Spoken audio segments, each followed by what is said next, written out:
Korang tahu tak, pintu kereta korang tu memang problem dia kalau korang tak tukar ambient light yang cantik macam ni guys. Kali ni kita bawa lagi sekali F50 ni untuk tukar projek seterusnya selepas aku tukar lampu dengan exhaust. Ambient light yang aku nak pasang ni adalah ambient light daripada VE Automat guys. Tempat yang aku tukar ni dekat Bestway Auto Accessories guys. Ini design yang paling latest sekali untuk 50 tau. Kalau korang boleh tengok kat sini, bentuk dia macam gunung. Lepas tu ada bentuk awan-awan sikit dekat macam alang-alang kayangan, macam dekat alam sebalik mata. Bagi aku F50 punya interior ni dah nampak cantik, dah nampak mewah dah. Cuma kalau kita tambah lagi ambient light daripada VE Automat ni, lagilah nampak mewah dengan eksklusif. Walaupun benda ni plug and play, so korang janganlah expect benda ni siap dalam setengah jam. Untuk F50, dia punya pintu ni, pekat pemegang pintu ni, aku pun tak tahu bahasa Inggeris apa, tapi dia punya benda ni lah akan tukar and ganti ambient light yang baru ni. Bila dah siap pasang, dia nampak macam wow. Dekat dashboard ni pun korang akan dapat ambient light line macam ni guys. Bagi aku design ni simple je, tapi bila kita tukar yang kita pasang, dia bawa satu perubahan yang bagi impact yang besar. So untuk ambient light ni, korang boleh tukar dia punya mode ataupun color menggunakan apps yang diorang bagi ni nanti. Lepas tu kalau korang malas nak gunakan apps ni, korang boleh menggunakan voice command masa korang drive tau. Korang tengok ni. Hello light,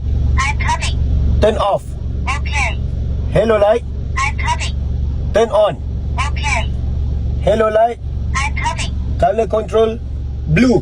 Switched. Hello light, I'm coming. color control red.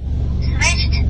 Tapi kalau korang tak faham macam mana korang nak bercakap dengan dia, korang akan dapat satu skrip ni untuk korang bercakap dengan dia. So benda ni bagi aku sangat-sangat luar biasa, feature yang sangat menarik. Lepas tu kalau korang nak tahu, selain design yang tadi tu, design yang ni pun ada juga tau untuk kereta F50. So korang buatlah pilihan mana yang korang nak, design tadi ke ataupun design yang ni. Untuk kereta-kereta lain pun ada juga dekat sini. So korang boleh datang terus dekat Bestway Auto Accessories untuk pilih ambient light korang sekarang.